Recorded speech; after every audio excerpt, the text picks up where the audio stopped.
warahmatullahi wabarakatuh. Berjumpa lagi dengan saya Solihati Twiku Sumaningrum, peserta CGP Angkatan 9 dari Kabupaten Klaten dari SD Negeri 2 Sidowaya. Pada hari ini saya tidak sendiri, saya didampingi oleh rekan sejawat saya yaitu Ibu Evi Sustilowati. Beliau adalah guru dari kelas 6 SD Negeri 2 Sidowaya. Apa kabar Bu Evi? Alhamdulillah, baik, terima kasih. Iya, alhamdulillah ya Bu ya. Iya. Hari ini kita akan mengadakan percakapan pra-observasi ya Bu. Sebelum saya melakukan observasi atau supervisi di kelasnya Ibu dalam proses pembelajaran yang akan Ibu Evi lakukan. Kira-kira nanti proses pembelajaran yang akan saya observasi Ibu Evi bisanya hari apa nih?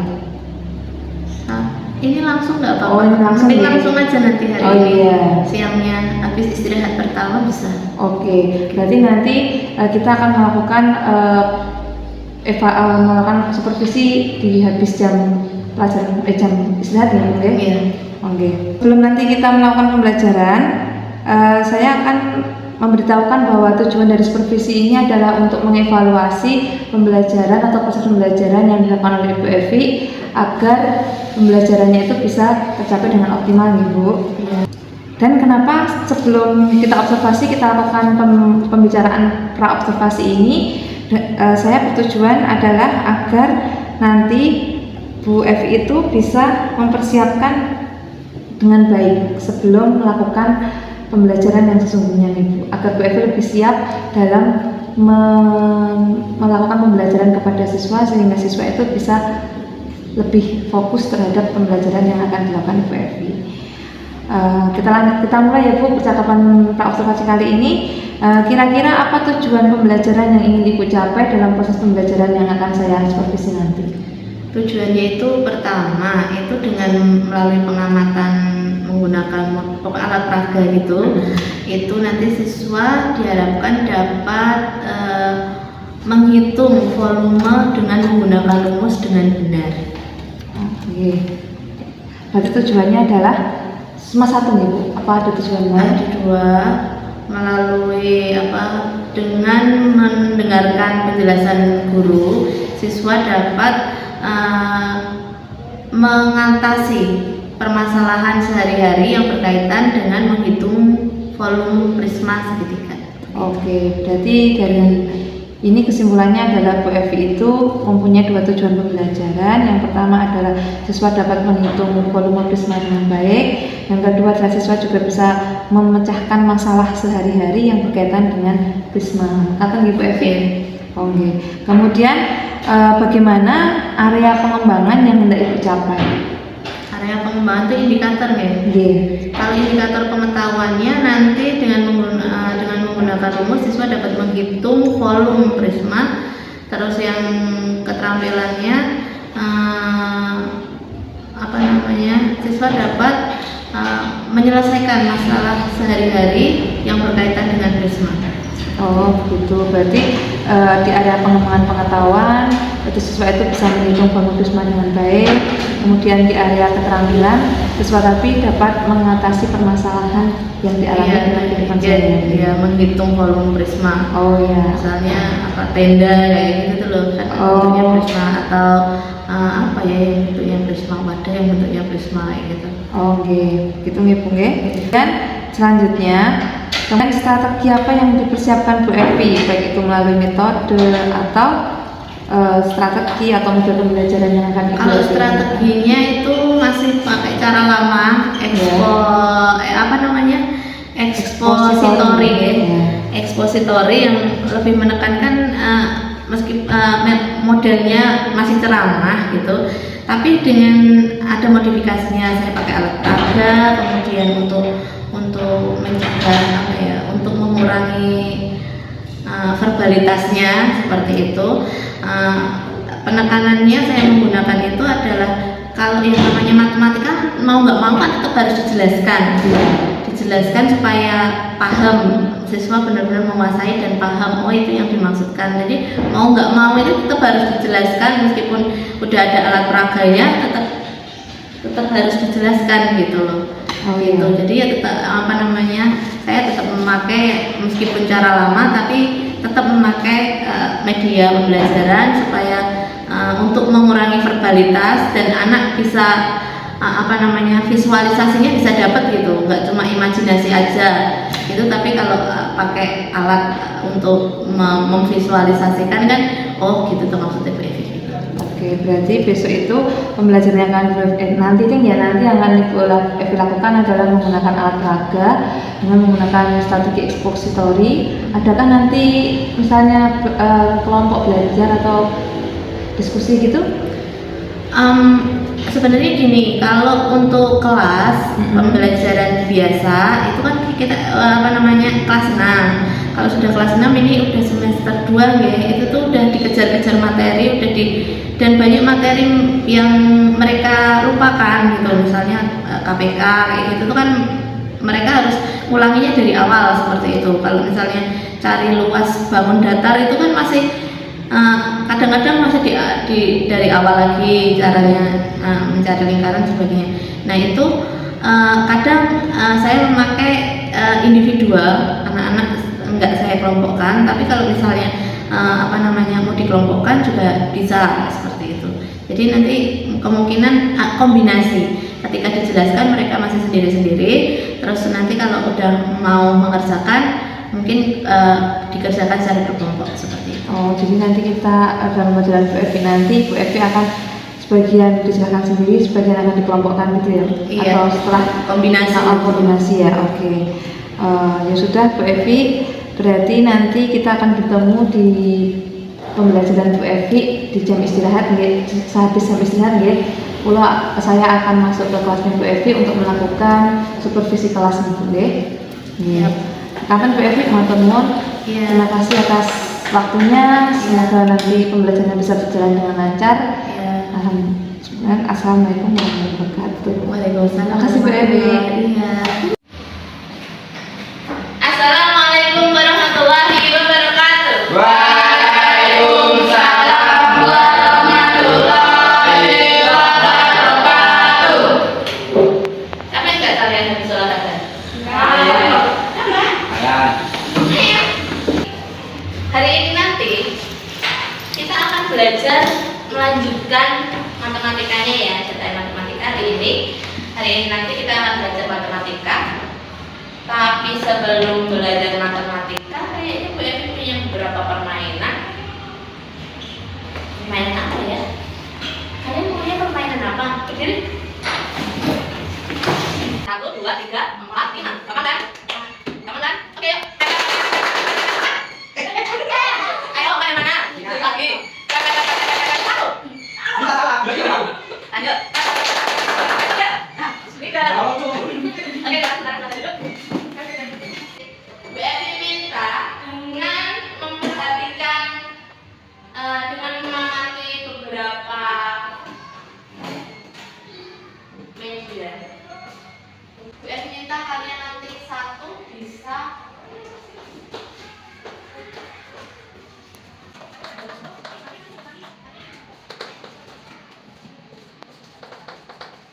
oke, tapi sebelum itu belum Bu Evi jelaskan ya. Lihat ini bentuknya apa sih? Sisi yang ini bentuknya apa? Segitiga.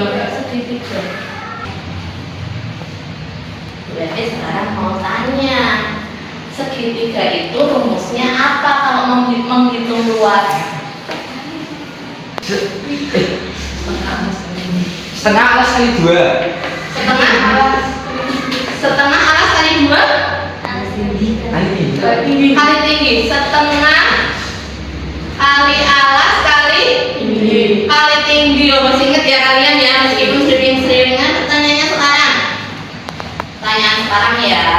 Duduknya, mau tidur, mau tegak, pokoknya yang sejajar. Caranya kalian kalau mau lihat prisma, lihat dulu sisi yang sejajar. Sisi yang sejajar itu yang kayak gimana sih? Yang berhadapan. Cari dulu kuncinya. Sisi yang berhadapan, sisi yang sejajar. Bentuknya apa? Bentuknya apa ini? Bentuknya segitiga. Kalau bentuknya segitiga berarti alas dan tingginya, dan tutupnya bentuknya segitiga, berarti ini prisma segitiga. Kalau ini ketahuan ini alasnya, ini tutupnya, berarti PR kalian yang kedua adalah cari tingginya. Tingginya yang mana? Yang ini. Mau itu tidur, teman-teman. Ini satu. Yang ini? Kalau ada beda? Rusuknya juga sama besarnya. Oke, kalau yang ini berbeda-beda. Oke, katalis sekarang. Yang ini panjang, yang ini lebar, yang ini tinggi. Hah? Betul apa enggak? Benar. Ganti lagi. Risma. Bentuknya apa tadi Risma? Sisi yang sejajar. Sisi yang sejajar. Bentuknya adalah segitiga. Nah, untuk yang bentuknya segi, nah jadi tingginya mana?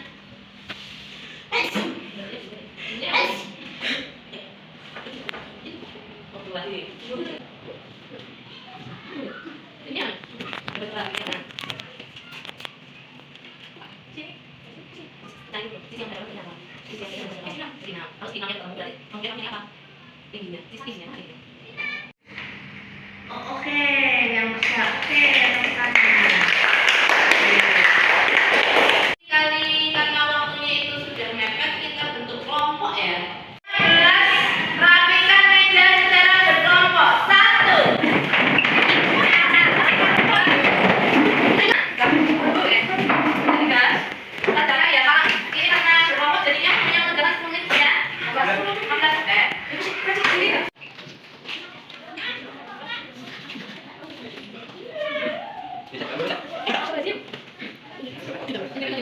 Alasnya berapa? Alas segitiganya berapa? 12. Terus tinggi segitiga berapa? 4 cm. Tinggi Prisma? Dari pembelajaran hari ini, adakah pembelajarannya yang masih membingungkan? Semuanya udah paham? Semuanya kalau disuruh cari volume tabung, apakah masih bingung? Aku terus masih ketiga. Enggak yakin ya? Evi yakin karena nilai kalian udah bagus-bagus. Siapa yang dapat 100 tadi? Yang dapat 80? Yang udah di bawah 70 semua. Berarti Bu Evi anggap kalian udah paham semuanya. Oke ya? Untuk pelajaran yang akan datang, karena ini volume, besok hari Senin ya. Berarti matematikanya mencari luas permukaan luas permukaan prisma.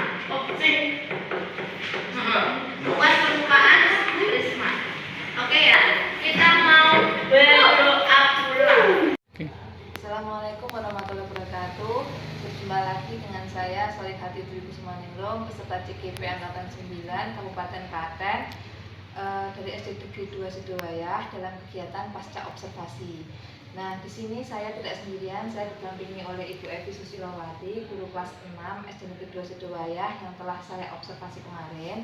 Dan di sini saya juga didampingi oleh Ibu Beta, adalah pendamping praktek saya. Kemudian, Assalamualaikum Bu Evi, Assalamualaikum Bu Beta. Waalaikumsalam. Bagaimana kabarnya hari ini? Alhamdulillah baik. Alhamdulillah sehat semua nggih. Baik, untuk percakapan kali ini saya mau materi Bu Evi nggih. Ya. Untuk percakapan kali ini saya ingin melakukan mengevaluasi jalannya observasi Bu Evi kemarin ketika saya ada di kelas 6 nggih, dalam proses pembelajaran. Untuk pertanyaan pertama, bagaimana perasaan Bu Evi terkait dengan berjalannya kegiatan observasi kelas yang sudah berlangsung kemarin? Perasaan Bu Evi bagaimana? Perasaannya baik, alhamdulillah. Pas diobservasi ya seperti biasa, grogi awalnya. Namanya diobservasi, orang biasanya nggak ada yang liatin, terus ini ada yang liatin tuh ya pasti ada salah tingkahnya gitu.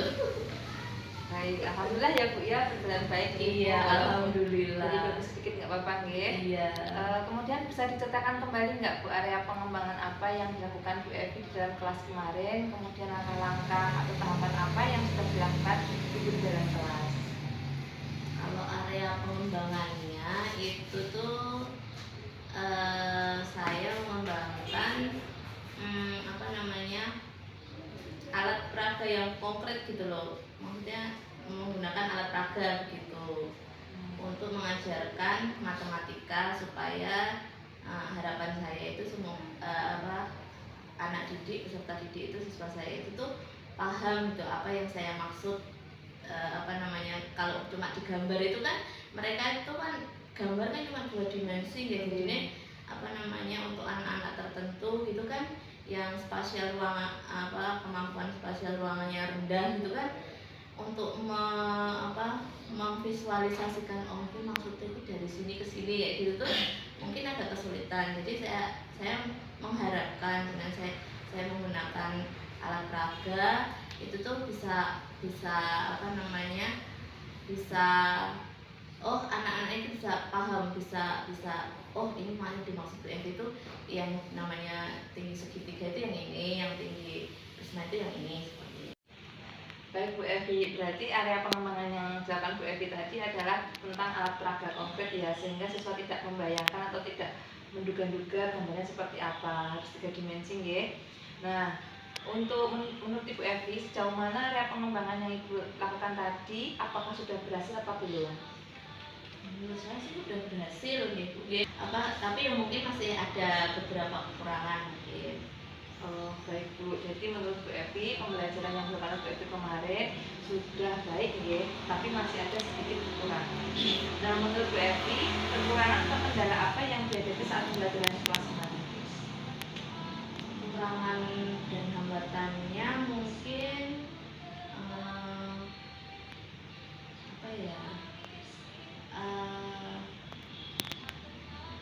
Beberapa siswa mungkin tidak terlibat gitu loh dalam diskusi di kelompok seperti itu. Mungkin seperti itu mungkin. Oh ya, Jadi nggak di dalam kelompok itu nggak aktif semua, pasti ada yang nggak aktif gitu. Oh ya, berarti kekurangannya kemarin adalah dalam pembelajaran kemarin ada beberapa siswa yang kurang aktif ya dalam mengikuti pembelajaran. Nah, kira-kira mengapa hal itu bisa terjadi Bu? Dan bagaimana strategi Ibu untuk mengatasinya? Mungkin dalam pembagian kelompok harus disesuaikan dengan minatnya anak ya, kayak gitu. Terus mungkin juga gaya belajarnya kayak gitu harusnya saya kelompokkan sesuai dengan minatnya, gaya belajarnya. Kalau sama teman-teman yang sefrekuensi kan biasanya anak-anak nyambung gitu, mungkin seperti itu. Baik, itu berarti rencana kedepannya Bu Evi adalah dalam pembelajaran yang berikutnya akan menggunakan atau membagi kelompok siswa itu berdasarkan gaya belajar mereka atau minat belajar mereka nih. Ada yang auditori, ada yang siswa, dan ada yang dinas jadi ya kan? Ya. Kemudian aktivitas pengembangan seperti apa yang kira-kira nanti Bu Evi akan lakukan?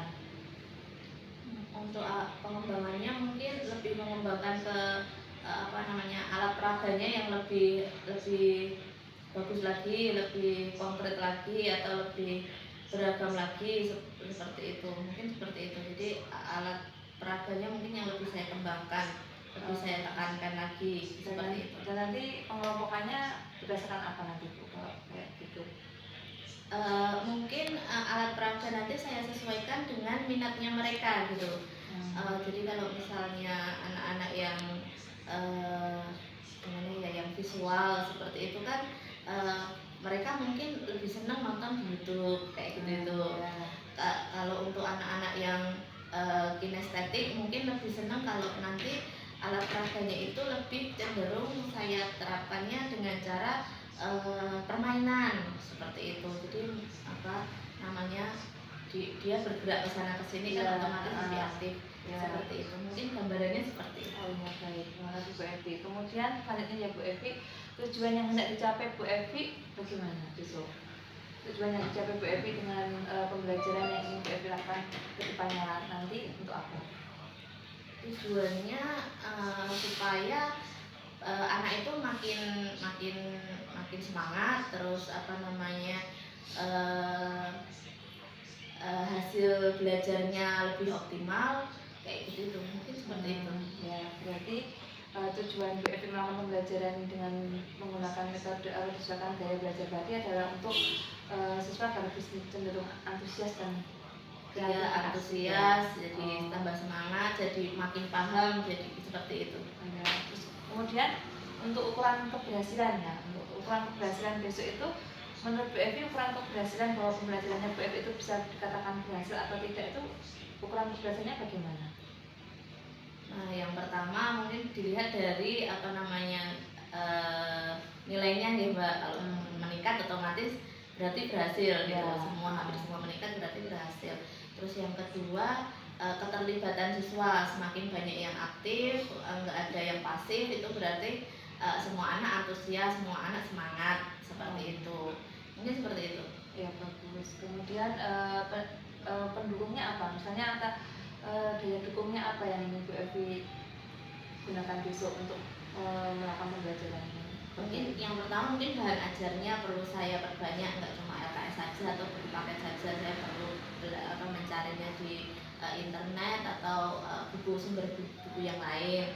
Terus kemudian saya tambah mungkin pakai YouTube, saya bukakan YouTube atau gimana seperti itu. Mungkin saya kembangkan seperti itu.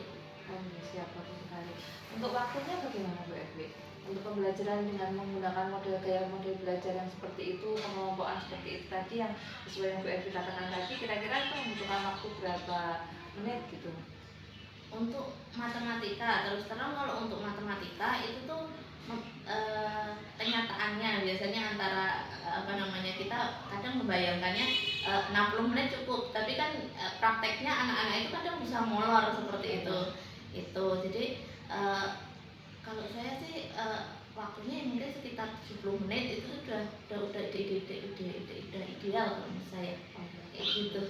Ya, bagus sekali ya Bu Evi. Semoga kedepannya nanti pembelajaran Bu Evi yang Ibu inginkan tadi, yang mengelompokkan siswa dengan gaya belajarnya tadi bisa terwujud, dan anak-anak pun juga mulai senang dengan pelajaran matematika ya, atau pelajaran-pelajaran yang lain mungkin ya, dengan gaya belajar mereka sesuai keinginan mereka, jadi mereka bisa lebih tertarik dengan pembelajaran yang Bu Evi lakukan ya.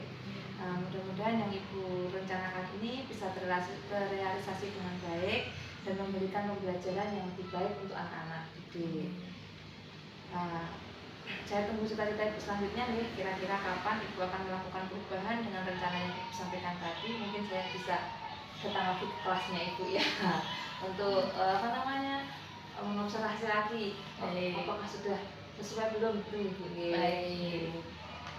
Baik Bu Evi, terima kasih atas jawabannya. Mudah-mudahan programnya Bu Evi atau pembelajarannya yang Bu Evi rencanakan tadi yang menggunakan pengelompokan siswa dengan gaya belajar tadi bisa terwujud dan terrealisasi dengan baik ya Bu. Panten Bu Brita. Terima kasih Bu Evi dan Bu Sol.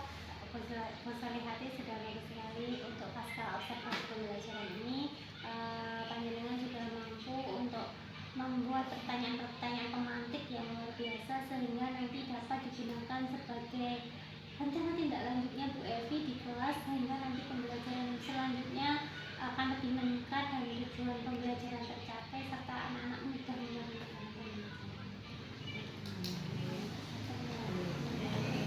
Assalamualaikum warahmatullahi wabarakatuh. Waalaikumsalam.